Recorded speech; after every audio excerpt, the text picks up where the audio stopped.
Bitcoin is a digital currency, लेकिन it's not a currency and I don't think so it will be used as currency. बनाई ही बिल्कुल currency के तौर पे गई थी, जिस तरह डिजिटल ऑनलाइन अगर मैं बैंक ऐप खोलूँ तो उसमें लिखा होगा कि X अमाउंट में मेरे पास पैसे हैं, बिल्कुल इसी तरीके से बिटकॉइन भी कॉन्सेप्ट ये था, लेकिन it's not a currency at all. कहते इसको जरूर हम लोग क्रिप्टो करेंसी है, but it is not. It is an asset class. अच्छा, बहुत से लोगों को ये अभी भी नहीं पता है कि करेंसी के पीछे गोल्ड नहीं है। बहुत से लोग ये समझते हैं कि गोल्ड जो है वो एक रिजर्व एसेट होता है जिसकी वजह से करेंसी जो है प्रिंट होती है। ऐसा बिल्कुल नहीं है। 1971 से चीज़ चेंज हो चुकी है। ये सिस्टम इतना इनफेवरेबल है उन लोगों के लिए जो बेचारे मेहनत करके पूरी जिंदगी पैसा जमा करके सेव करते हैं। At the end of the day उनको ये नहीं पता था कि उनकी करेंसी डायल्यूट हो रही है। वो डायल्यूट इस तरह से होती है कि जो करेंसी इश्यूअर होता है, आई गवर्नमेंट या जो सेंट्रल बैंक है, वो टाइम बाय टाइम उस करेंसी को प्रिंट करते रहते हैं। एग्जिस्टिंग करेंसी है वो डीवैल्यू होती है अगेंस्ट जो गुड्स एंड सर्विसेज आप बाय करते हैं। तो ये एक ऐसा प्रोसेस है, ऐसा सिस्टम है जो कि बहुत इनजस्टिस क्रिएट करता है लोगों के लिए जो बेचारे मेहनत करके सारी जिंदगी में पैसा जमा करते हैं। उस इनजस्टिस के अगेंस्ट बिटकॉइन की इन्वेंशन हुई थी ताकि वो एक ऐसा सिस्टम लेकर आए जो किसी के कंट्रोल में ना हो, कोई इसको प्रिंट ना कर सके, कोई इसको इशू ना कर सके, और वो खुद ब खुद एक नेटवर्क बेस के ऊपर अपने आप को सर्वाइव करे और उसकी जो ग्रोथ है वो नेटवर्क पार्टिसिपेंट्स की वजह से हो, जो लोग उसको उस नेटवर्क को यूज। कल मेरी लाइव स्ट्रीम में परसों एक बंदा आया, बंदी थी, कहने लगी it's satanic money, crypto currency satanic money. मैंने कहा क्यों? तो कहने लगा या लगी, कहते हैं कि because you can't hold it. लोगों को पता ही नहीं है कि 93% जो टोटल फिएट है दुनिया के अंदर वो ऑल डिजिटल। जब हम कहते हैं ना मनी प्रिंटिंग, वो बेसिकली फिजिकली पेपर पे प्रिंट नहीं हो रही होती, वो डिजिटली क्रिएट होती है। कि वो ऐसा ही कि सिस्टम में आप जाते हैं कंप्यूटर में, आप स्प्रेडशीट पे जो है वो नंबर्स टाइप कर रहे हैं। That's how it all works. अगर ऑनलाइन बैंकिंग में अपने लॉगिन होते हैं और आप देखते हैं कि मेरे बैंक में इतना बैलेंस है, तो दैट्स ऑल डिजिटल यूनिट्स। वो फिजिकल नोट्स नहीं रखे हुए बैंक की डिपॉजिट में। बिटकॉइन भी एक बंच ऑफ कोड है जिसको क्रिप्टोग्राफी एक टेक्नोलॉजी के थ्रू इनक्रिप्ट कर दिया गया, सेव कर दिया गया, सिक्योर बना दिया गया। जो मेरा कॉइन है वो मेरा ही कॉइन है, आप उसको ले नहीं सकते। ऑल्दो इसकी दो चीजें होती है, प्राइवेट की और पब्लिक की। पब्लिक की आपके पास पब्लिक डोमेन पे पड़ी होती है, ब्लॉकचेन पे पड़ी होती है, जिससे आप ट्रैक करते हो कि अच्छा जो मेरा बिटकॉइन है वो इस वॉलेट से निकल के इस वॉलेट फला टाइम फला डेट कहाँ गया था। ठीक है, तो जिस तरह हम लोग कहते हैं ना कि वेल एक्टिविटी को हम लोग ट्रैक कर रहे हैं, उनकी पब्लिक कीज के थ्रू कर रहे होते हैं। लेकिन जो प्राइवेट की होती है वो एज अ ओनर मेरे पास होगी, और अनलेस मैं उसको नहीं बताऊंगी कोई उसको मूव नहीं कर सकता। कोई बैंक उसको डिक्रिप्ट नहीं कर सकता, कोई इदारा नहीं कर सकता। लेकिन अगर मेरे पाउंड्स पड़े हुए हैं बैंक के अंदर तो वो बैंक के कंट्रोल में। बैंक मुझे कल सुबह कहते कि हमने तुम्हारा विड्रॉल बंद कर दिया for whatever most stupid reason, you can't do anything. तो बैंक में रखा हुआ पैसा है वो आपका नहीं होता, वो बैंक का पैसा होता है। जब आप बैंक में कोई डिपॉजिट डालते हैं, बाय बैंकिंग लॉ वो बैंक को आपने लोन दिया। अब बैंक उस पैसे का कुछ भी कर सकता है, वो आपको रिफ्यूज भी कर सकता है। अगर आप जाएं और कहें कि मुझे अपना कैश निकालना है, they can refuse you for whatever reason. और वो लिमिट्स भी लगा सकते हैं कि भाई आप 1000 पाउंड से ज्यादा एक साथ नहीं निकाल सकते, या 2000 पाउंड से ज्यादा एक साथ एक दिन में नहीं निकाल सकते। ये सब इनके कंट्रोल में है, आपके कंट्रोल में नहीं है। Alright everybody, thank you very much joining again. आज हमारी 5th एपिसोड है क्रिप्टो टॉक विद अफशीन। हमारा जो लास्ट एपिसोड था वो थोड़ा सा स्किप हो गया था, थोड़ी अवेलेबिलिटी इश्यूज़ की वजह से, लेकिन we are back with a very very special episode. और आज हम जो है चीज़ों को बहुत बेसिक लेवल पे सिंप्लीफाई करने की कोशिश करेंगे, क्योंकि हमने सोचा था कि अभी भी मासेस में क्रिप्टो की जो अंडरस्टैंडिंग है वो नहीं है। यानी कि एक बहुत छोटा सा तबका है जो इसको समझता है अच्छी तरह से, लेकिन जो वास्ट मेजॉरिटी है उनके लिए अभी भी क्रिप्टो एक फॉरेन कॉन्सेप्ट है। तो हमने सोचा कि क्यों ना हम इस एपिसोड को यूज़ करके चीज़ों को बहुत बेसिक लेवल पे एक्सप्लेन करें, ताकि जो non tech savvy, non crypto सेवी ऑडियंस है उनको भी चीज़ें समझ में आ जाएं। तो इसीलिए आज हमने अपने गेस्ट को बुलाया है। अफशीन, अस्सलाम वालेकुम, कैसी हैं आप? वालेकुम सलाम, मैं ठीक हूँ, बताइए। ठीक ठाक। तो अफशीन, हम बिल्कुल बैक टू बेसिक चलते हैं और ऑडियंस को ये बताइए कि ये जो बिटकॉइन है ये क्या चीज़ है, और इसमें इतनी एडॉप्शन अभी क्यों आई है रिसेंटली। हमने देखा है कि लास्ट 4-5 ईयर्स में जो है वो बिल्कुल एक्सप्लोड हो गया है, लेकिन इसका जो इन्वेंशन थी वो तो 2008 से थी, और उस वक्त कोई भी नहीं जानता था इसको, अनटिल आई थिंक 2016 तक ये मेन स्ट्रीम में बिल्कुल भी नहीं था। लेकिन उसके बाद से जो है लोगों को पता लगने लगा, कि न्यूज़ में आने लगा कि बिटकॉइन भाई कोई चीज़ है, और वो इतनी एक्सपेंसिव होती चली जा रही है, और ख़ासतौर पे लास्ट लेट्स से 2-3 ईयर्स के अंदर तो बहुत ज़्यादा इसमें एप्रिसिएशन आई है। तो थोड़ा सा ऑडियंस को बताइए कि भाई ये क्या चीज़ है, और क्यों इसमें इतनी हाइप क्रिएट हो रही है, क्यों इसमें लोग इतना पैसा डाल रहे हैं, ताकि लोगों को थोड़ा सा अंडरस्टैंडिंग हो कि भाई ये भी एक इन्वेस्टमेंट अपॉर्चुनिटी है लोगों के पास। Bitcoin is a digital currency, लेकिन it's not a currency and I don't think so it will be used as currency. बनाई ही बिल्कुल करेंसी के तौर पे गई थी, जिस तरह एक डिजिटल अब हम लोग अपना देखते हैं ऑनलाइन। अगर मैं बैंक खोलूँ, अपनी ऐप खोलूँ, तो उसमें लिखा होगा कि एक्स अमाउंट में मेरे पास पैसे हैं, बिल्कुल इसी तरीके से बिटकॉइन भी कॉन्सेप्ट ये था, लेकिन it's not a currency at all. कहते इसको जरूर हम लोग क्रिप्टो करेंसी है, बट इट इज नॉट। तो सबसे पहले ये चीज समझना बहुत जरूरी है, क्योंकि लोग बड़े कंफ्यूज हो जाते हैं। फिर वहां से एक बहस निकल आती है कि बिटकॉइन तो करेंसी के तौर पर यूज हो ही नहीं सकता क्योंकि it's too volatile, which is very true, ये बिल्कुल सही बात है। क्रिएट हुआ था करेंसी के तौर पे, but it is not used as a currency, लेकिन इसका कॉन्सेप्ट करेंसी वाला ही था। It is an asset class, it is an asset class. और ये क्यों एसेट क्लास बिल्ड हुआ? क्योंकि जब ये शुरू में $0 का था, फिर ये 10 का हुआ, 20, 300, 5,000, 20,000, 10,000, 100,000, 111,000 का हम लोगों ने देखा पिछले हफ्ते। क्योंकि एक एसेट क्लास है, लोगों का अब ये बिलीफ डेवलप हो चुका हुआ है। और जब सातोशी जो इसका क्रिएटर था, या इसके क्रिएटर्स थे, कुछ लोग कहते हैं कि Satoshi was just one person, कुछ लोग कहते हैं कि ये एक ग्रुप ऑफ पीपल था, we don't know, no one knows. वो जिंदा है, वो मर गए, नो वन नोज। उसका कॉन्सेप्ट ये था, उसने 2009 जनवरी में ये क्रिएट किया गया था बिटकॉइन। और उसका ये कॉन्सेप्ट था, जब 2008 में फाइनेंशियल क्राइसिस आए थे, जो कि हमेशा एवरी 10-12 ईयर्स आते रहते हैं फाइनेंशियल मार्केट्स में, तो और वो फिर इसको रीसेट करते हैं। फिर जो बेचारे लोगों का पैसा डूब जाता है वो तो डूब जाता है, और फिर एक नया लॉट आता है जो बना लेते नहीं होता, नहीं होता। उन सारी प्रॉब्लम्स को एड्रेस करने के लिए कि एवरी 10-12 ईयर्स ये मार्केट को रीसेट करते हैं जान के, तो उसके अगेंस्ट हम लोग एक ऐसे अपनी खुद करेंसी बनाते हैं जो कि डिसेंट्रलाइज्ड होगी। ना आप ओन करोगे, ना मैं बिंग फेड रिजर्व ओन करूंगी, ना मैं ईसीबी। तो जो ईसीबी कंट्रोल नहीं करेगा, बैंक ऑफ चाइना नहीं कंट्रोल करेगा, बैंक ऑफ जापान कंट्रोल नहीं करेगा जिस करेंसी को। तो एक ऐसी करेंसी बनाते हैं जो डिसेंट्रलाइज्ड हो, जो आपके पास भी हो, जो मेरे पास भी हो, जो इसके पास भी इसके पास भी हो। ठीक है, इस तरह ये स्टार्ट हुआ था। लेकिन over a period of time, पिछले 10, 12, 15, 16 सालों में हुआ ये कि लोगों ने ये रियलाइज किया कि एसेट क्लासेस में आप पैसा डालते जाओ, इसका पैसा, इसकी जो प्रॉफिट है, इसकी प्राइस ऊपर ही जा रही है।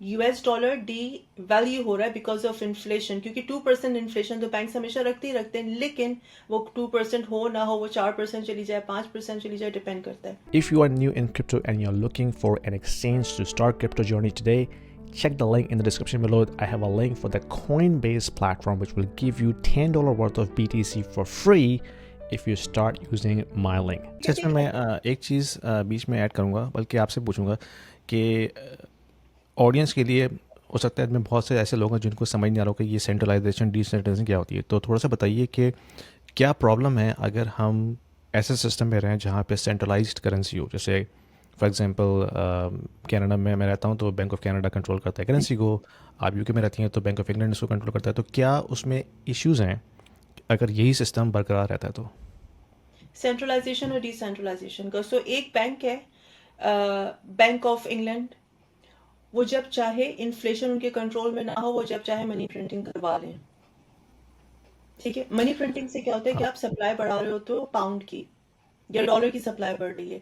जब डॉलर की सप्लाई बढ़ रही है तो वो डी वैल्यू हो रहा है, क्योंकि डिमांड इतनी नहीं है मगर सप्लाई बढ़ रही है। सप्लाई बढ़ने का मतलब क्या है कि मेरे पास परचेज पावर ज्यादा आ गई है, और मैं जाके प्रोडक्ट ज्यादा खरीदना शुरू कर लूंगी। प्रोडक्ट ज्यादा खरीदना शुरू कर लूंगी तो जो सप्लाई डिमांड है वहां पे एक लैग आ जाएगा। जो सप्लाई चेन एक पूरी होती है वहां पे एक लैग आ जाएगा, क्योंकि डिमांड इतनी है नहीं, सप्लाई ज्यादा बढ़ गई हुई है। तो जो प्रोड्यूसर्स है वो प्रोड्यूस नहीं कर पा रहे ना, बिल्कुल तो वहां पे एक बिल्कुल। लैग आ जाता है। हाँ, तो सुनने वालों के लिए मैं थोड़ा सा एक चीज़ और ऐड कर दूंगा कि ये जो सिस्टम है ये 1971 से चल रहा है, जिसमें अच्छा बहुत से लोगों को ये अभी भी नहीं पता है कि करेंसी के पीछे गोल्ड नहीं है। बहुत से लोग ये समझते हैं कि गोल्ड जो है वो एक रिजर्व एसेट होता है जिसकी वजह से करेंसी जो है प्रिंट होती है। ऐसा बिल्कुल नहीं है। 1971 से ये चीज़ चेंज हो चुकी है, और उसके बाद से अब ये सिस्टम इतना इनफेवरेबल है उन लोगों के लिए जो बेचारे मेहनत करके पूरी ज़िंदगी पैसा जमा करके सेव करते हैं, और at the end of the day उनको ये नहीं पता होता कि उनकी करेंसी डाइल्यूट हो रही है। वो डाइल्यूट इस तरह से होती है कि जो जो करेंसी इश्यूअर होता है, आई गवर्नमेंट या जो सेंट्रल बैंक है, वो टाइम बाय टाइम उस करेंसी को प्रिंट करते रहते हैं। तो होता ये है कि जो एग्जिस्टिंग करेंसी है वो डीवैल्यू होती है अगेंस्ट जो गुड्स एंड सर्विसेज आप बाय करते हैं। अब जैसे कॉफ़ी है, या कंप्यूटर है, या मेरे पास डेस्क है, या मेरे जो घर है उसकी कीमतें हैं, गाड़ी की कीमतें, वो फिर आहिस्ता आहिस्ता डीवैल्यू होना शुरू हो जाती है। तो ये एक ऐसा प्रोसेस है या ऐसा सिस्टम है जो कि बहुत इनजस्टिस क्रिएट करता है लोगों के लिए जो बेचारे मेहनत करके सारी ज़िंदगी में पैसा जमा करते हैं। तो उस इनजस्टिस के अगेंस्ट बिटकॉइन की इन्वेंशन हुई थी, ताकि वो एक ऐसा सिस्टम लेकर आए जो किसी के कंट्रोल में ना हो, कोई इसको प्रिंट ना कर सके, कोई इसको इशू ना कर सके, और वो खुद ब खुद एक नेटवर्क बेस के ऊपर अपने आप को सर्वाइव करे, और उसकी जो जो ग्रोथ है वो नेटवर्क पार्टिसिपेंट्स की वजह से हो, जो लोग उसको उस नेटवर्क को यूज़ करते हैं। तो जस्ट थोड़ा सा मैं ये ऐड करना चाह रहा था, तो प्लीज़ कंटिन्यू। तो हम लोग सेंट्रलाइजेशन डिसेंट्रलाइजेशन की बात कर रहे थे। इस वक्त जो फिएट करेंसी है किसी भी मुल्क की, इट्स सेंट्रलाइज्ड, बैंक्स के पास है, बैंक्स के कंट्रोल में है, हम लोग अपना पैसा बैंक में रखते हैं, which is all digital. I think if I am not wrong, सिर्फ 3% या 7% ऑफ द, आई थिंक सिर्फ 7% ऑफ द इंटायर जो इस वक्त US डॉलर सर्कुलेशन में है, which is around total $112 trillion, कहीं डिफरेंट फिगर्स मिलेंगी, अराउंड 110 ट्रिलियन, उसका सिर्फ 7% जो है वो कैश है, वो एक्चुअली मेरे आपके हाथ में है। बाकी सारा का सारा डिजिटल है। तो जो लोग कहते हैं कि bitcoin is a digital currency, कल मेरी लाइव स्ट्रीम में परसों एक बंदा आया, बंदी थी, कहने लगी it's satanic money, crypto currency is satanic money. मैंने कहा क्यों? तो कहने लगा, या लगी, कहते हैं कि because you can't hold it. लोगों को पता ही नहीं है कि 93% जो टोटल फिएट है दुनिया के अंदर, वो इट्स ऑल डिजिटल। बिल्कुल अब ऐसा ही है। सिर्फ 7% सर्कुलेट कर रहा है। तो इट्स सेंट्रलाइजेशन डिसेंट्रलाइजेशन का कॉन्सेप्ट यहाँ से आता है कि बिटकॉइन इज डिसेंट्रलाइज्ड।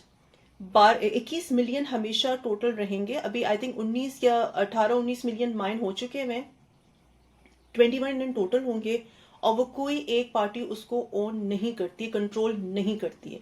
मेरे पास बिटकॉइन है, आपके पास बिटकॉइन है, इसके पास बिटकॉइन है, तो हम लोग सब, जिसने बिटकॉइन अर्ली खरीद लिया दे आर द विनर्स, जिन्होंने नहीं खरीदा they are not the winners. लेकिन जो बाद में लोग आएंगे, ठीक, उनको प्रॉफिट मार्जिन वो नहीं होगा, but eventually it's all decentralised. लेकिन अगर हम लोग डॉलर को देखें तो मेरे पास मनी प्रिंटिंग मशीन नहीं है, मैं फेड नहीं हूँ। Fed is a group of few people जिन्होंने आउटसोर्स किया हुआ मनी प्रिंटिंग को, और वो मनी प्रिंटर्स जो हैं वो फेड के कहने पे मनी प्रिंट करते हैं। And very interestingly, most of the time आपको मुझसे बेहतर ही पता होगा, जो QE होती है, जो कि अब हो रही है, कि फेड रिजर्व खुद अपने US ट्रेजरी बॉन्ड्स बाय कर रहा है just to inject the liquidity, it's all digital.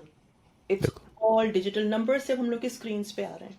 Are you feeling lost in the complexity of global economy and trying to understand how this is going to impact your investment portfolio?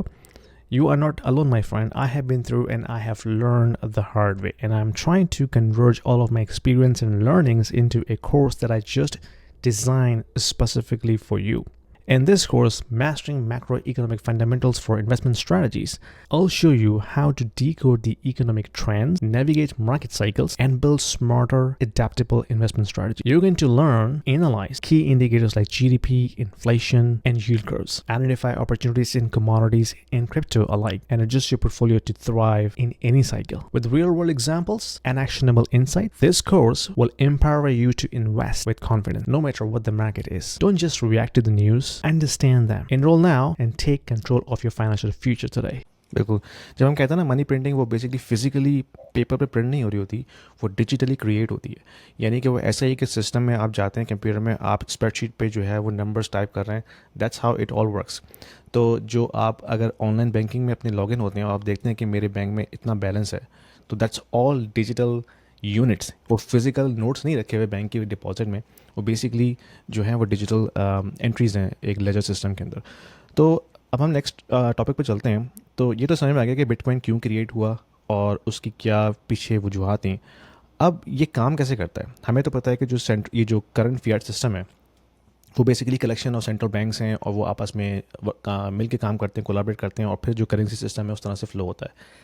ये जो crypto currency है या bitcoin की अगर हम बात करते हैं, तो ये किस तरह से काम करता है?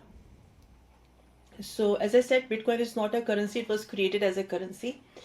ये एसेट क्लास है। मैं और क्रिप्टोज की यहाँ पे नहीं बात कर रही, हम लोग आई थिंक बिटकॉइन पे फोकस रहना चाह रहे हैं। It's right. Just asset class, ठीक है। एक डिजिटल कॉइन क्रिएट किया गया थ्रू कोड लिखे गए, जैसे सॉफ्टवेयर प्रोग्राम्स होते हैं, जिस तरह आप लोग अपनी फोन पे एप्स यूज करते हैं, they are nothing but codes.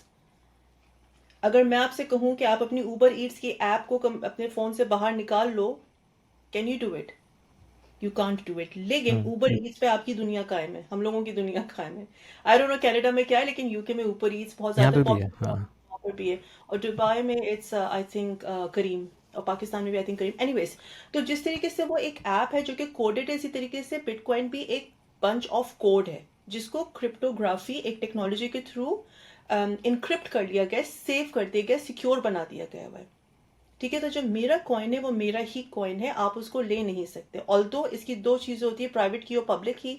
Public की और आपके पास पब्लिक डोमेन पे पड़ी होती है, ब्लॉकचेन पे पड़ी होती है, जिससे आप ट्रैक करते हो कि अच्छा जो मेरा बिटकॉइन है वो इस वॉलेट से निकल के इस वॉलेट फला टाइम फला डेट कहाँ गया था। ठीक है, तो जिससे हम लोग कहते हैं ना कि वेल एक्टिविटी को हम लोग ट्रैक कर रहे हैं, वो उनकी पब्लिक कीज के थ्रू कर रहे होते हैं। लेकिन जो प्राइवेट की होती है वो एज अ ओनर मेरे पास होगी, और अनलेस मैं उसको नहीं बताऊंगी कोई उसको मूव नहीं कर सकता। तो कोई बैंक उसको डिक्रिप्ट नहीं कर सकता, कोई इदारा नहीं कर सकता। लेकिन अगर मेरे पाउंड्स पड़े हुए हैं बैंक के अंदर, तो वो बैंक के कंट्रोल में। बैंक मुझे कल सुबह कह दे कि हमने तुम्हारा विड्रॉल बंद कर दिया for whatever most stupid reasons, you can't do anything, right? That's the concept of decentralisation and centralisation. तो बिल्कुल। एक चीज़ मैं ऐड करूँगा, और ये कि अक्सर लोगों को ये भी नहीं पता होता कि जो बैंक में रखा हुआ पैसा है वो आपका नहीं होता, वो बैंक का पैसा होता है। यानी कि जब आप बैंक में कोई डिपॉजिट डालते हैं तो बाय बैंकिंग लॉ वो बैंक को आपने लोन दिया है। अब बैंक उस पैसे का कुछ भी कर सकता है, वो आपको रिफ्यूज़ भी कर सकता है। अगर आप जाएं और कहें कि मुझे अपना कैश निकालना है, they can refuse you for what ever reason. और वो लिमिट्स भी लगा सकते हैं कि भाई आप 1000 पाउंड से ज़्यादा एक साथ नहीं निकाल सकते, या 2000 पाउंड से ज़्यादा एक साथ एक दिन में नहीं निकाल सकते। ये सब इनके कंट्रोल में है, आपके कंट्रोल में नहीं है। तो जो लोग देख रहे हैं उनको ये समझना चाहिए कि जो बैंक में रखा हुआ डिपॉजिट है, that's not your money, that's banks money. और एक और बहुत, थोड़ा सा मैं ऑफ ट्रैक हो रही हूँ टॉपिक से, लेकिन एक और बहुत चीज़, अगेन ये फाइनेंशियल एजुकेशन है मोर देन बिटकॉइन की एजुकेशन, कि आपका जो, लेट्स से मेरे पास आज मैंने 20,000 पाउंड सेविंग अपनी करके बैंक के अंदर रखी हुई है, और मैं ये सोच रही हूँ कि यार 20 साल बाद मैं अपने 20,000 पाउंड निकालूंगी। बेशक उस पर मुझको इंटरेस्ट भी मैं अर्न कर रही हूँ, तो बीइंग मुस्लिम हम लोग इंटरेस्ट को नहीं इनकरेज करते, it's not permissible, but anyways 20 साल बाद अगर आप 2% टाइम्स 20 इन्फ्लेशन रेट के ऊपर ले जाओ, तो परचेस पावर कितनी कम हो गई आपकी 20,000 पाउंड की। बिल्कुल। वही 20,000 पाउंड आज अगर मैं, forget about bitcoin and crypto, अगर मैं सिर्फ गोल्ड में डाल दूंगी तो एटलीस्ट अप्रिशिएट तो होगा। फिर लोग प्रॉपर्टीज में चले जाते हैं, वो ये समझते हैं कि ये घर मेरा है, मैंने मोर्गेज पे लिया तो घर, अनलेस आपने उसको कैश पे बाय किया दैट्स डिफरेंट, मैं उस कहानी की बात नहीं कर रही हूँ। लेकिन अगर मैंने मोर्गेज पे लिया हुआ तो अगेन वो घर मेरा नहीं है। इवन अगर मैं, अगर आपने कैश पे बाय किया हुआ है, यू स्टिल पे प्रॉपर्टी टैक्स। प्रॉपर्टी टैक्स, और आप कभी रोक के देखें प्रॉपर्टी टैक्स, फिर देखें गवर्नमेंट क्या करती है आपके साथ। हम लोग यहाँ पे हाँ। काउंसिल टैक्स होता है, और जो भी सारी टैक्सेशन होती हैं, फिर बैंक की फी है, वट एवर, तो आप उसमें कितना पे कर रहे होते हो। आई थिंक बिटकॉइन के बाद अगर कोई अच्छी एसेट क्लास है, it's gold in my opinion, but anyways. लेकिन अगर आप, again coming back to bitcoin, अगर आप बिटकॉइन को एसेट क्लास है, अगर बिटकॉइन को एसेट क्लास ही समझो, करेंसी के कॉन्सेप्ट को फिलहाल अपने दिमाग से निकाल दो, तो यहाँ पे आपकी price appreciation is way too good. और अगर हम लोग क्रिप्टोज में आ जाएं, ऑल्ट कॉइन्स में आ जाएं, तो फिर तो वो बात ही अलहदा है। मुझसे अगेन लाइव स्ट्रीम में किसी ने कहा कि why don't you do forex, तो मैंने कहा जितनी मुझको प्रॉफिट मार्जिन और जितनी मुझे थ्रिल और जितनी एक्साइटमेंट क्रिप्टो की मार्केट में है, वो किसी और मार्केट में नहीं है। जो आपको रिटर्न्स मिल रहे हैं, again you have to understand what you are doing. तो राइट। हाँ, ये मैं ये नहीं कहूंगी कि अगर आप लोगों को नहीं पता तो आप लोग फ्यूचर्स ट्रेड शुरू कर दो। और एक्सचेंजेस ने एक्चुअली बड़ा इसको टैम्पटिंग बना दिया। जब क्रिप्टो एक्सचेंजेस आ गई हैं, उन्होंने इतना टैम्पटिंग बना दिया फ्यूचर्स ट्रेड्स को, काफ़ी मार्जिन इजी कर दिया।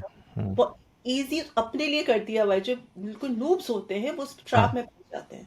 एग्जैक्टली। और सुनने वालों को ये भी समझना चाहिए कि जितनी भी एक्सचेंजेस हैं, ये आपकी ट्रेडिंग से पैसा बनाते हैं, क्योंकि हर ट्रेड पे वो आपसे फ़ी लेते हैं। और जहाँ पे फ़ी नहीं भी होती, तो उनके पास दूसरा तरीका होता है पैसे कमाने का, कि वो आपकी ट्रेड्स को जो होल्ड रखते हैं, और फिर वो जो डेल्टा होता है प्राइस का, उसके ऊपर पैसा कमाते हैं।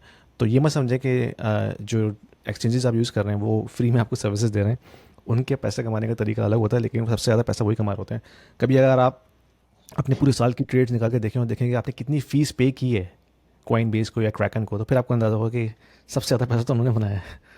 Financial education is very important for everybody, especially for the kids who are still at school. Because when they grow up and go into the professional lives, if they don't know how to manage their finances, that is going to be a disaster to begin with. I have just published an ebook for the kids aging between 10 and 16 years to understand how they can manage their finances. So when they grow up, they know exactly how to manage their personal finances, because I have broken it down at a very, very basic level. What is money? How can we save? How can we invest? What is debt? How can we use debt? What is credit card? and how we can set ourselves for the financial future when we go into our professional life. So if you are a parent looking for a very simple to use ebook for your kids, click the link below to order the copy for your kids and let me know what you think about that. Let's get back to the video. Exchanges transaction fee charge कर रही थी, फिर network के ऊपर जैसे मैं let's say bitcoin को यहाँ से वहां मूव कर रही हूँ तो वो नेटवर्क फी भी मैं पे कर रही हूँ, उस फी को भी आप इनकर करो। और फिर बिल्कुल अगर आपने अपनी फ्यूचर ट्रेड ओपन की हुई है तो आपकी पोजीशन होल्ड करने का भी एक्सचेंज आपको चार्ज कर रही है। मैं हमेशा लोगों को ये कहती हूँ कि अगर आपको फ्यूचर्स, अगर आप नए हो तो प्लीज फ्यूचर्स ट्रेड में मत आओ, क्योंकि उन लोगों ने बड़ी आसान बना दी हुई एक्सचेंजेस ने to tempt you, because exchange is not your friend and they are not profitable organisations, they are not charity organisations. उनको पैसा बिल्कुल कमाना है और वो आपकी इग्नोरेंस से पैसा कमाते हैं। ऐसा ही है बिल्कुल। अच्छा अब हम आ जाते हैं कि बिटकॉइन वर्सेस क्रिप्टो, ये एक काफ़ी अच्छी डिबेट है और अक्सर लोग इसको जो है वो कंफ्यूज कर देते हैं कि भाई बिटकॉइन जो है वो भी क्रिप्टो करेंसी है, यस टेक्निकली, लेकिन एक बहुत बड़ी तादाद में कॉइन्स एग्जिस्ट करते हैं जो कि ऑल्सो कॉल्ड क्रिप्टो करेंसी। अब वो दोनों सेम चीज़ नहीं है, तो थोड़ा सा इसको एक्सप्लेन कीजिए कि बिटकॉइन और जो जितने भी दूसरे ऑल्ट कॉइन्स हैं उनमें क्या फ़र्क है। अच्छा, अगेन मैं बिल्कुल फिर बेसिक पे आती हूँ कि bitcoin is a currency technically, जैसे कि आपने कहा टेक्नोलॉजी वही है, क्रिप्टो करेंसी क्रिप्टोग्राफी को कोड क्रिप्टोग्राफी के थ्रू, कोडिंग के थ्रू क्रिएट की गई है, मगर दैट्स एन एसेट क्लास। अब जो ऑल्ट कॉइन्स हैं उनमें बहुत सारे अगेन एसेट क्लास के तौर पे भी इस्तेमाल होते हैं, ट्रांजैक्शंस के तौर पे भी इस्तेमाल होते हैं, अपनी ब्लॉकचेन्स के ऊपर नेटवर्क ब्लॉकचेन्स के ऊपर मूव करने की जो फी आती है उन टोकन्स को, उससे जो प्रोजेक्ट पैसे कमाता है उस तरह भी इस्तेमाल होते हैं। तो जो ऑल्ट कॉइन्स होते हैं उनके पीछे प्रोजेक्ट्स होते हैं। अगेन मैं फंडामेंटली स्ट्रॉन्ग ऑल्ट कॉइन्स की बात कर रही हूँ, मैं यहाँ पे शिट कॉइन्स की बात नहीं कर रही। अगर आप चाहो तो मैं शिट कॉइन के भी एक्सप्लेन कर देती हूँ। तो जो फंडामेंटली स्ट्रॉन्ग प्रोजेक्ट्स होते हैं जैसे कि रिपल लैब्स जिसका टोकन है XRP, एडा जिसका प्रोजेक्ट है कार्डानो, से सुई सोलाना, इन सब के पीछे बहुत सॉलिड प्रोजेक्ट्स हैं। अच्छा, एक और बहुत प्रॉब्लम आता है, लोग ये कहते हैं कि ये तो कॉइन्स, इनके पीछे तो कुछ है ही नहीं। फिर मैं कहती हूँ USD के पीछे क्या है। 1971 में निक्सन ने और वो भी उन्होंने टेम्परेरीली विड्रॉ किया था अपना गोल्ड स्टैंडर्ड कि हम लोग एक्सपेरिमेंट कर रहे हैं, but that was never revoked. तो इन प्रोजेक्ट्स के टोकन्स के पीछे पूरे टेक्नोलॉजी के प्रोजेक्ट्स होते हैं जिनकी अपनी ब्लॉकचेन्स बनी होती हैं, जिनके पीछे इन्वेस्टर्स का billions of dollars, if not hundreds and millions and billions of dollars invested होता है। ये जो आप देखते हो ना ऑल्ट कॉइन्स की XRP की मार्केट कैप इतने बिलियन है, एडा की इतने बिलियन है, बेसिकली लोगों का, इन्वेस्टर का पैसा लगा हुआ है। फिर इसके पीछे प्रोजेक्ट्स पूरे के पूरे बने हुए हैं जिनमें लोग बैठ के काम कर रहे हैं, कोडिंग कर रहे हैं, मार्केटिंग कर रहे हैं, वट एवर, और फिर वो एक रियल वर्ल्ड प्रॉब्लम को एड्रेस कर रहे हैं। अगेन XRP जो कि बहुत पॉपुलर है, रिपल नेटवर्क क्या कर रहा है? रिपल नेटवर्क सेज कि रेमिटेंस की दुनिया के अंदर hundreds and I think I am not exactly sure billions of dollars जो है पर एनम हम लोग फी पे करते हैं रेमिटेंस में, सिर्फ रेमिटेंस की इंडस्ट्री में। तो वो ट्रिपल नेटवर्क सेट कि हम लोग एक ऐसा टोकन बनाते हैं जिसमें आप अपनी रेमिटेंस यानी पैसा A से B मूव करो और आप बहुत ज्यादा रिड्यूस फी पे करो। That is why Ripple Labs या रिपल नेटवर्क जो है इट्स वेरी वेरी पॉपुलर। उनका अपना एक ledger, it's not a blockchain, it's just a ledger, right. हुआ क्या, रिपल लैब्स क्यों बढ़ गया? Again it's an alt coin, क्योंकि रिपल लैब्स ने मुख्तलिफ बैंक्स के साथ अपनी कोलैबोरेशन बना ली, नेटवर्क अपना क्रिएट कर लिया कि अब जब पैसा let's say bank of England से बैंक ऑफ कनाडा जा रहा है फॉर एग्जांपल, तो आप रिपल लेजर यूज करोगे, ठीक है। आप ये जो हुंडी सिस्टम कहते हैं आई थिंक उसको वो नहीं इस्तेमाल जी करोगे, जी आप नेटवर्क इस्तेमाल करोगे, क्योंकि एक तो लाइटनिंग स्पीड से पैसा यहाँ से वहां चला जाएगा, at the speed of light पैसा यहाँ से वहां चला जाएगा, कॉस्ट बहुत ज्यादा कम हो जाएगी, ठीक है। बिल्कुल। विच इज वाई XRP एक बहुत पॉपुलर टोकन हो गया हुआ है। इसमें मैं एक चीज़ ऐड करूँगा कि इसको आप इस तरह से भी ले सकते हैं कि जो हमारी ट्रेडिशनल फाइनेंशियल इंडस्ट्री है जिसमें अगर कोई स्टार्टअप लॉन्च करता है तो स्टार्टअप को फ़ंड लेने के लिए उसका एक प्रोसेस होता है कि वो सीरीज़ फंडिंग राउंड में जाते हैं, फिर वो उसके बाद पब्लिक जाते हैं, पब्लिक जाके वो अपनी स्टॉक मार्केट में अपना टिकर लॉन्च करते हैं और फिर पब्लिक से पैसा लेते हैं। तो ये भी ऐसा ही है कि अगर आपने कोई प्रोजेक्ट स्टार्ट किया है, अब आप बजाय इसके कि आप जो ट्रेडिशनल फाइनेंशियल राउट है वहाँ जाके फंडिंग जमा करें, आप जो है वो टोकन लॉन्च कर देते हैं और उससे आप लोगों को ये चांस देते हैं कि भाई ये हमारा प्रोजेक्ट है, this is what we are doing, हम एक टेक्नोलॉजी बिल्ड कर रहे हैं या प्रोडक्ट बिल्ड कर रहे हैं या कोई सर्विस बिल्ड कर रहे हैं और ये हमारा टोकन है, if you want to lend us money do it by buying our token. I think ये भी एक एनोलॉजी है कि अगर आप स्टार्टअप वाला मॉडल देखते हैं तो उनका एक ट्रेडिशनल फाइनेंशियल राउट है कि वो स्टॉक मार्केट में जाके पब्लिक डोमेन में जाके जो है वो कैपिटल अट्रैक्ट करते हैं, लेकिन टोकन के जरिए भी जो है कैपिटल अट्रैक्ट हो सकता है by launching your own token which is link to your project. जो भी आप प्रोजेक्ट कर रहे हैं, जो भी आप सर्विसेज लॉन्च कर रहे हैं, कोई स्टार्टअप आइडिया लेके आ रहे हैं, तो ऑफकोर्स वो एक ऑल्टरनेटिव पाथ है आपके पास कि आप किस तरह कैपिटल मार्केट से उठा सकते हैं। एग्जैक्टली तो जैसे आपने कहा कि वही कॉन्सेप्ट वही है ट्रेडिशनल फाइनेंशियल मार्केट का कि आपने अपने आईपीओ लॉन्च किया, अपने शेयर्स बेचे और फिर लोगों ने आपके प्रोजेक्ट में इन्वेस्ट किया, आपकी कंपनी में इन्वेस्ट किया and they hold on to those shares for years. Stock की मार्केट में 12 साल का पीरियड होता है एटलीस्ट ऑन एवरेज। आपको 12 साल, आप जैसे एप्पल का स्टॉक था या जो भी आप उठा लो ट्रेडिशनल, आपने 12 साल एटलीस्ट होल्ड करो, then you will be in profit. Crypto की मार्केट में just 4 years, it's just 4 years. अगर आज भी आप बिटकॉइन खरीदते हो, इतनी हाई पे 107 108 का इस वक्त हुआ है बिटकॉइन, अगर आप आज भी बाय करते हो, 4 साल उसको होल्ड कर लेते हो या कोई भी अच्छा फंडामेंटली स्ट्रॉन्ग टोकन होल्ड कर लेते हो, you will be in profit in 4 years. The problem is कि लोगों को, मुझको ये लगता है कि ये मार्केट इतनी तेजी से मेच्योर हो चुकी है लेकिन हम लोगों के दिमाग नहीं मेच्योर हो रहे। We are not able to catch up. मैं एक आम मासेस की बात कर रही हूँ, हम लोगों के दिमाग नहीं कैचअप हो पा रहे with the maturity of the market. Market तो बहुत तेजी से मेच्योर है because it's technology, because it's technology. लेकिन जो ऑडियंस है या जो एक आम मासेस है वो ये समझ रहे हैं, अभी भी समझ रहे हैं कि हम आज XRP खरीदेंगे $2.5 का मिसाल के तौर पे और कल ये $15 का हो जाएगा 2 सालों में and we will be rich. हाँ, वो एक शॉर्ट टर्म ट्रेडिंग की एक कॉन्सेप्ट है ना, जिसके और अनफॉर्चुनेटली ज़्यादातर लोग यही सोच के क्रिप्टो में आते हैं कि उन्होंने ओवरनाइट या ओवर अ वीक जो है उन्होंने मिलियनर बन जाना है। कुछ लोग बने भी हैं ऑफ कोर्स, लेकिन इट्स नॉट फॉर एवरीबडी। तो अब ये बताइए कि हमने डिफ्रेंशिएट कर लिए जो कि एक मैसेज ऑफ क्रिप्टो कॉइन्स हैं वो क्या हैं और बिटकॉइन क्या है। तो आपकी नज़र में विच इज़ द बेस्ट, लेकिन जैसे कि कोई अगर लेमैन है, ठीक है, उसको नहीं पता क्रिप्टो की जो निटी ग्रिटी है, लेकिन वो चाह रहा है कि वो अपना कैपिटल प्रोटेक्ट करे, तो उसके लिए क्या ऑप्शन है कि वो कौन सी क्रिप्टो करेंसी को बाय करके होल्ड करे। अच्छा, मैं थोड़ा सा ना इसमें डिटेल में जाती हूँ। और ये जो मेरा मैसेज है ये टाइम्ड है, तो लेट्स से ये वीडियो आज से कोई 6 महीने बाद देख रहा है तो ये जो मेरा मैसेज है दैट विल बी इनवैलिडेटेड। ये टाइम्ड मैसेज है मेरा, ठीक है, या टाइम्ड एडवाइस है। अभी प्राइस बहुत ऊपर आई हुई है, 111,000 112,000 का हम लोगों ने बिटकॉइन देख लिया था। अभी प्राइस बहुत ऊपर आई है। आई थिंक जुलाई में जाके फिर से मार्केट गिरेगी। मैं क्रिप्टो की बात कर रही हूँ। At this point in time the best जो एक नूब है जिसको कुछ नहीं पता बट ही और शी बिलीव्स के लेट मी ट्राई इट, ठीक है, मैं बहुत बड़ा कैपिटल लेकर नहीं आ रहा लेकिन let me try it. Step number 1 मैं स्टेप्स बाय स्टेप बता रही हूँ क्योंकि लोगों को ये भी नहीं पता होता। मैं अपनी ऑडियंस को देख के आई रियलाइज। स्टेप नंबर 1 ये है बाइनेंस, मैक्सी, ट्रस्ट वॉलेट, ठीक है। ये I am not pay to name them, इनमें अपना आप अकाउंट्स बना लो। बाइनेंस एक्सचेंज है, Maxi Global is an exchange और Trust Wallet is a wallet, it's a hot wallet, right. इसमें अपने अकाउंट्स बना लो all for free, you don't have to do anything, right. Accounts बना लिए, KYC क्लियर कर लो, तो आपसे आपकी आईडी पूछेंगे, आपका पासपोर्ट, आपकी नेशनल आईडी, आपकी एड्रेस वगैरह, बिलिंग वगैरह। अपनी KYC क्लियर करा लो, यूजुअली 48 आवर्स में हो जाती है। आपकी तस्वीर वगैरह वो खींचेंगे, दैट्स इट। उसके बाद इफ यू हैव कैपिटल आप उसको USDT, it's a stable coin, USDT, 1 USDT will always be equal to $1 वो बाय करके अपने इन एक्सचेंजेस या वॉलेट्स के अंदर डाल दो, दैट्स इट। आपने कुछ इन्वेस्ट नहीं किया, आपका पैसा अभी भी प्रोटेक्टेड है, नथिंग, कुछ नहीं किया। जुलाई में जब प्राइसेस गिरेंगी then you buy 2 tokens, 2 cryptos, bitcoin and ethereum. If you are a noob, if you are a very very fresh new beginner, आपको कुछ नहीं पता, किसी हाइप पे नहीं जाओ, किसी इन्फ्लुएंसर को नहीं सुनो, कुछ नहीं करो, कुछ आप नहीं कर सकते, जस्ट बिटकॉइन बाय करते रहो और इथेरियम बाय करते रहो।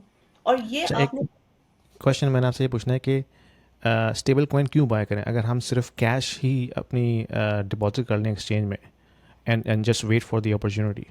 You can't do it. आप पाउंड में बिटकॉइन नहीं खरीद सकते, आप बिटकॉइन USDT या USDC या और भी जो स्टेबल कॉइन्स उन्हीं में खरीद सकते हो। और वो राइट। क्यों बनाया गया था स्टेबल कॉइन, ताकि क्रिप्टो की मार्केट के अंदर बहुत सारे इंटरेस्ट लेकर आए। क्योंकि लेट्स से अगर मैं बिल्कुल न्यू बिगिनर हूं, मैं कह रही हूँ कि नहीं यार मैं ट्राई करना चाहती हूँ लेकिन मैं अपने पैसे को भी सेफ रखना चाहती हूँ, ऐसे लोगों के लिए to create a bridge USDT बनाया गया था, स्टेबल कॉइन बनाया गया था। हम्म। और फिर ऑफ कोर्स ये एक बहुत डिटेल टॉपिक हो जाएगी, उसके पीछे भी बहुत ज्यादा पैसे इन्वॉल्व है, ब्ला ब्ला। बट आप पाउंड में बिटकॉइन नहीं बाय कर सकते, आपको यूएसडीटी खरीदना पड़ेगा, फिर आप बिटकॉइन बाय कर सकते हो। अच्छा, मेरा जो एक्सपीरियंस है वो ये है कि मैं कॉइनबेस यूज़ करता हूँ। कॉइनबेस में मैं कैनेडियन डॉलर में उस अकाउंट को फंड कर सकता हूँ, और मेरे पास चॉइस है कि या तो मैं किसी यूएसडीटी को बाय कर लूँ या सिर्फ कैनेडियन डॉलर्स को ही रखूँ, and I can by any crypto currency using my Canadian dollar fiat currency balance. तो ये कॉइनबेस मुझे यहाँ पे ऑप्शन दे रहा है। Sorry for the interruption, guys. Just wanted to let you know that I also offer one-on-one consulting calls to the individuals who are looking to discuss their financial planning, their investment strategies, their kids' education planning, their immigration moves, as well as the young professionals, because I have been in the tech industry for almost 20 years.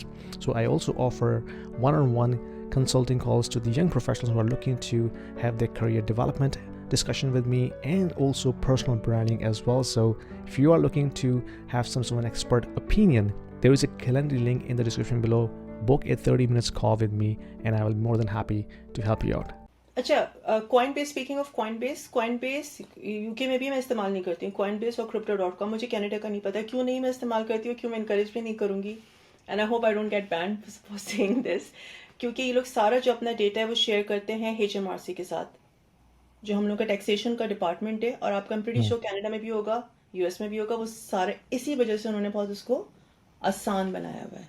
अच्छा। What Coinbase would be doing is कि they are holding on to whatever आप जो भी crypto खरीदना चाह रहे हो, हम्म और वो इसी वजह से आपको इनकरेज कर रहे हैं कि आप कैनेडियन डॉलर में बाय कर लो, क्योंकि your data is being shared. और फिर जब आप टैक्स पे करने बैठोगे, अगेन मुझे कनाडा का नहीं पता, यूके में 40%।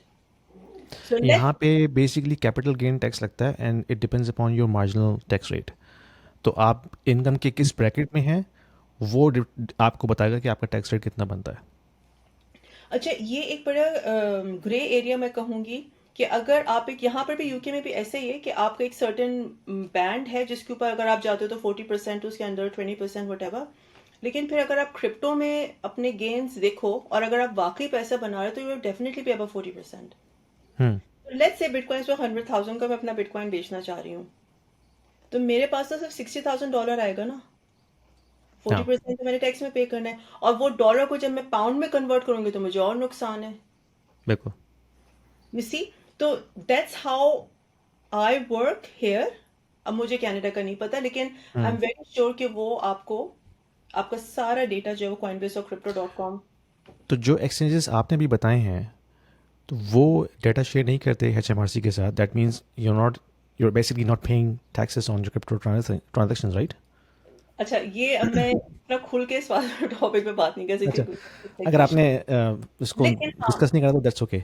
नहीं, मैं थोड़ा सा गाइड कर दूं ऑडियंस को। टैक्स आपने पे करना होगा, बट एक बात होती है कि आप सारा का सारा डेटा आप इनलैंड रेवेन्यू के साथ शेयर कर रहे हो हैप्पीली, जस्ट बिकॉज आप और फिर कॉइनबेस की फीस भी बहुत ज्यादा हाई है। They are charging a lot of money. जब आप वहां से क्रिप्टो बाय करोगे तो आपकी कॉस्ट बहुत ज्यादा हो जाएगी एज कम्पेयर टू बाइनेंस और मैक्सी और व्हाटएवर। मुझे नहीं पता कनाडा में बाइनेंस चलता है नहीं चलता। बाइनेंस कनाडा में नहीं है। कनाडा में मेरे ख्याल में ये आए थे लेकिन उनको परमिशन नहीं मिली थी। हम लोगों के भी अब जाके, मेरा भी उन्होंने अकाउंट बंद कर दिया था, हालांकि मेरा बहुत पुराना अकाउंट था, फिर अब दोबारा से उन्होंने स्टार्ट कर दिया क्योंकि यूके की गवर्नमेंट के कोर्ट में कोई बाइनेंस की कुछ विक्ट्री सॉर्ट ऑफ चीज हुई। एनीवेज, तो टैक्स का आपने पे तो करना है, लेकिन हर चीज अगर आप ट्रांसपेरेंटली एटलीस्ट यूके में आप HMRC के साथ शेयर करने बैठ जाओगे ना, तो फिर आप हैंड टू माउथ ही हो यहाँ पे। तो आपने जैसे कहा कि हम USDC या USDT के अंदर अपना फंड्स रखें, और जब हमें अपॉर्चुनिटी मिले, लेट्स से जुलाई में अगर मार्केट थोड़ी सी डिप हो रही है तो we buy bitcoin and Ethereum.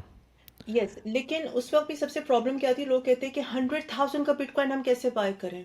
You don't have to buy one whole bitcoin, आप उसको सातोशीज में बाय करना शुरू कर दो, आप बिल्कुल। DCA करो। जैसे मिसाल के तौर पे, अब जैसे यहाँ पर है यूके में, US कनाडा में, मैं हमेशा लोगों को ये कहती हूँ कि हम लोग बाहर जाते with a family of 5-7, right, तो आपका बिल आराम से $100 £120 आ जाता है। एक अपना ईटिंग आउट स्किप करके वो पैसा बिटकॉइन में डाल दो, 4 साल में गोना थैंक यू सर। अगर हर महीने आप पाबंदी से ये काम करते हो रिलीजियसली, हर महीने आप $120 $100 $500 वट एवर आपकी पॉकेट अलाउ करती है, तो you will be a winner at the end of 4 year cycle. लेकिन अगर वही पैसा आप सिर्फ बैंक में रखोगे तो 2 times, अब तो इन्फ्लेशन 2% है नहीं, लेकिन अज्यूम कर लेते हैं इन अ गुड वर्ल्ड, 2 times 4 कर लो तो आप तो इन्फ्लेशन ऊपर चली गई है आपकी, तो आपकी तो परचेस पावर खत्म हो गई और ना बहुत 2% जो है वो तो बहुत ही अंडरस्टेटेड नंबर है ना। बहुत हाँ, एक्चुअल इन्फ्लेशन तो उससे कहीं ज़्यादा है। कहीं ज्यादा है। और ये जो भी हम हाँ, लोग को बता रहे थे, आई एम प्रीटी श्योर इससे भी कहीं ज्यादा इन्फ्लेशन है, विच इज व्हाई दे बिल्कुल, स्टार्टेड क्यूई। बिल्कुल, ऐसे ही उन लोगों ने अपने ट्रेजरी बॉन्ड्स बाय करने नहीं शुरू कर दिए। बिल्कुल ऐसा ही है। अच्छा ये बताइए कि इथीरियम को क्यों बाय करें? बिटकॉइन की तो जो जो अपनी कैरेक्टरिस्टिक्स है वो हमें पता चल गई है कि बिटकॉइन सेंट्रलाइज्ड है, कोई इसको ओन नहीं करता, कोई इसको इशू नहीं करता, कोई इसको कंट्रोल नहीं करता, कोई गवर्नमेंट इसको कंट्रोल नहीं करती, कोई कोई एंटिटी इसको इन्फ्लुएंस नहीं करती। इथीरियम क्यों करें? um, तो थोड़ा सा मैं इथीरियम से पहले, अब जिस तेजी से ब्लैक रॉक, फिडेलिटी वगैरह सारे हेज फंड मैनेजर्स बाय कर रहे हैं ना, there will be appointment, they will be controlling. तो राइट नाउ तो नहीं है, लेकिन we are very fast approaching towards that point जब they will be controlling. Ethereum क्यों बाय करें? इथीरियम इस वजह से बाय करो बिकॉज एक तो ये एक पूरा का पूरा प्रोजेक्ट है, इनकी अपनी ब्लॉकचेन है जिसके ऊपर बहुत सारी डैप्स, बहुत सारी नेटवर्क एक्टिविटी हो रही है, बहुत सारे प्रोजेक्ट्स बिल्ड हो रहे हैं, L2s बिल्ड हो रही हैं इसके ऊपर, ठीक है। जैसे ये लेयर 1 है तो लेयर 2 मतलब कि और प्रोजेक्ट्स आप आसान जबान में बिल्ड हो रहे हैं। तो नेटवर्क एक्टिविटी बहुत है इसके ऊपर। नंबर 2, इथीरियम का ETF, it's a financial product, exchange traded funds ETF, वो ऑलरेडी लॉन्च हो चुका हुआ है लास्ट ईयर जुलाई में।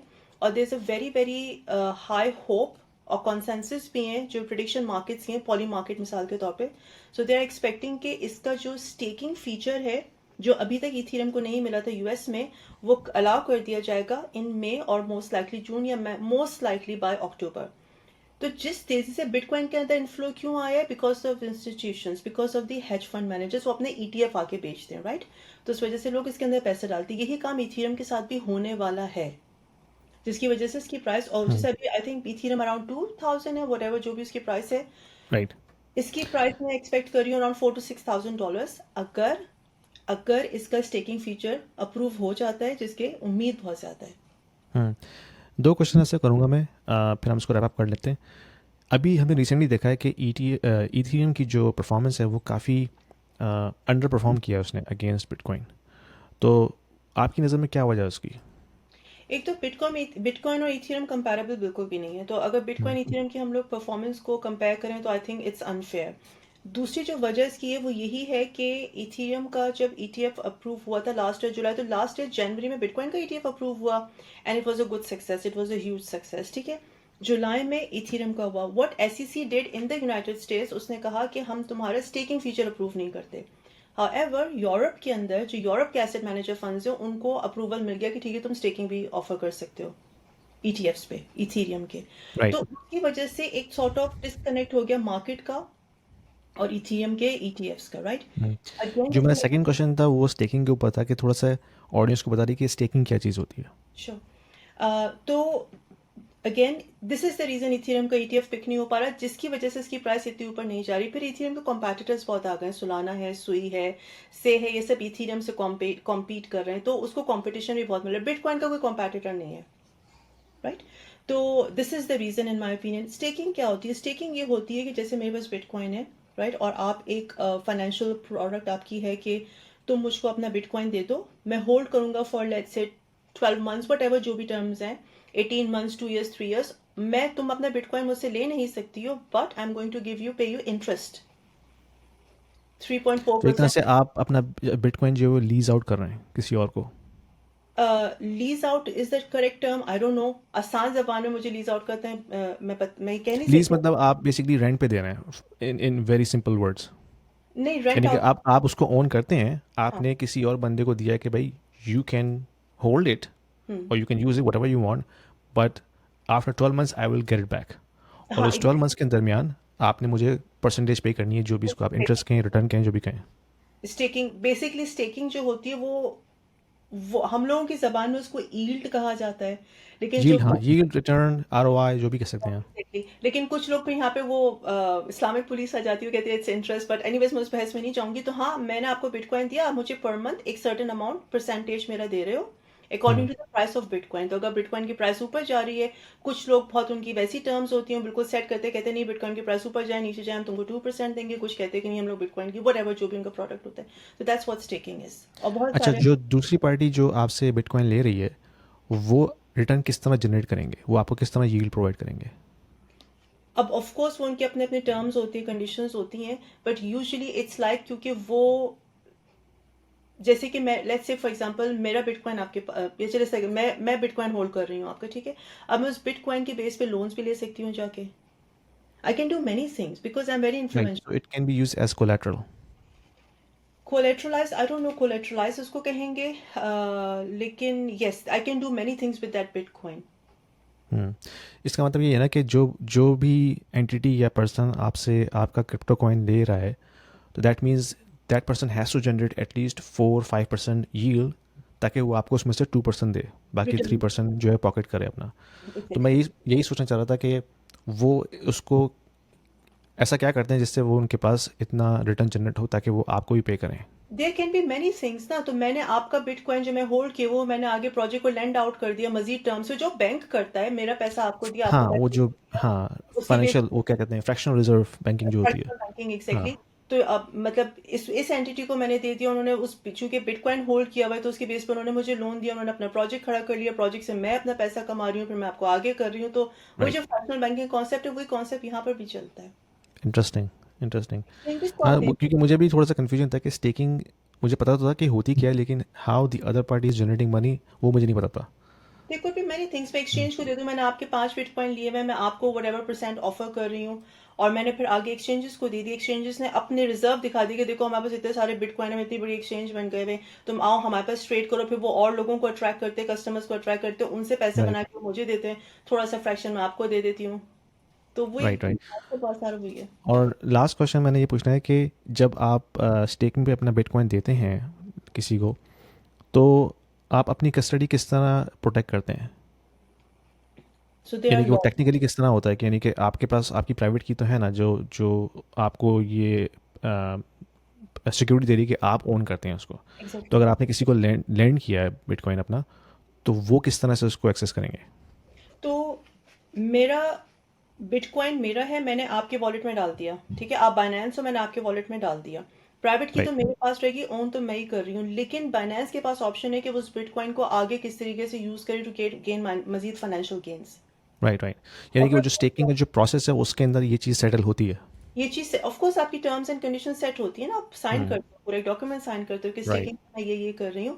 लेकिन हाँ, चूंकि ऑफ कोर्स मैं बाइनेंस को लैंड कर रही हूँ, तो मैं किसी छोटी मोटी ऐसी नई कंपनी को तो नहीं अपना बिटकॉइन दे दूंगी। बाइनेंस को मैं देते हुए आई बी कॉन्फिडेंट, अव्वल तो उसके साथ भी कुछ हो सकता है, लेकिन हम्म, आई बी वो कॉन्फिडेंट कि it's Binance, it's maxi, it's Kraken, it's BitMart. क्योंकि फिर बीच में लॉस भी इन्वॉल्व है। लेट्स से अगर बिटमार्ट अगर इस वक्त बैंकरप्ट हो जाती है, लिक्विडेशन में चली जाती है, तो बैंक तो है ना, कोर्ट्स तो है ना, जो मुझको अभी नहीं लेकिन 2 साल बाद मेरा बिटकॉइन मुझे वापस मिल जाएगा।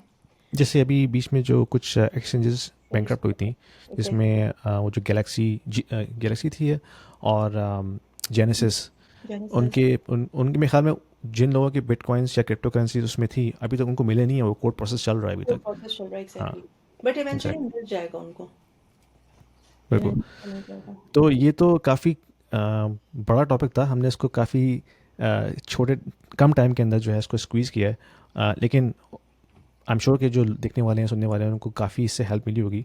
तो हम ये भी कर सकते हैं कि हम इस डिस्कशन को कंटिन्यू करें नेक्स्ट एपिसोड में, ताकि इसमें बहुत से ऑफ कोर्स ऐसे क्वेश्चन होंगे जो हमने अभी आंसर नहीं किए। तो जो देखने वाले हैं, प्लीज़ हमें कमेंट्स में डाल के हमसे पूछिए वो क्वेश्चंस जो आपकी जहन में है और आप चाहते हैं कि हम उसको एड्रेस करें नेक्स्ट एपिसोड में। तो please feel free to do so. और Afsheen, thank you very much. Any last thought before we wrap up? Comments की, स्पीकिंग ऑफ कमेंट्स, मैं हमेशा अपने ऑडियंस को भी कहती हूँ और आपके ऑडियंस को भी ये कहूंगी कि अगर आप लोग क्रिप्टो में इंटरेस्ट रखते हो लेकिन you don't want to buy, you just want to test waters, the best is कि अपने आप को एजुकेट करो। और एजुकेट करने का बेस्ट तरीका ये होता है कि कमेंट सेक्शन में जाके सवाल पूछे। If you will not ask, you will not be answered. That is free to do, कुछ आपकी कॉस्ट नहीं जा रही है, but you gonna learn, you gonna learn. तो कमेंट में एब्सोल्युटली। जो भी क्वेश्चन आप लोगों ने पूछने हैं पूछिए, and I will be happy to answer them next week. Thank you very much. और अफशीन का टिकटॉक और इंस्टाग्राम चैनल भी है, और वो रेगुलरली लाइव जाती हैं इसके ऊपर, तो प्लीज़ अगर आपने उनको सब्सक्राइब नहीं किया तो प्लीज़ जाके कीजिए, and you can ask live questions while she is on live on those platforms. So thank you very much Afsheen, बहुत बहुत शुक्रिया। हम आपसे इंशाल्लाह नेक्स्ट वीक दोबारा मिलेंगे। Thank you, thank you.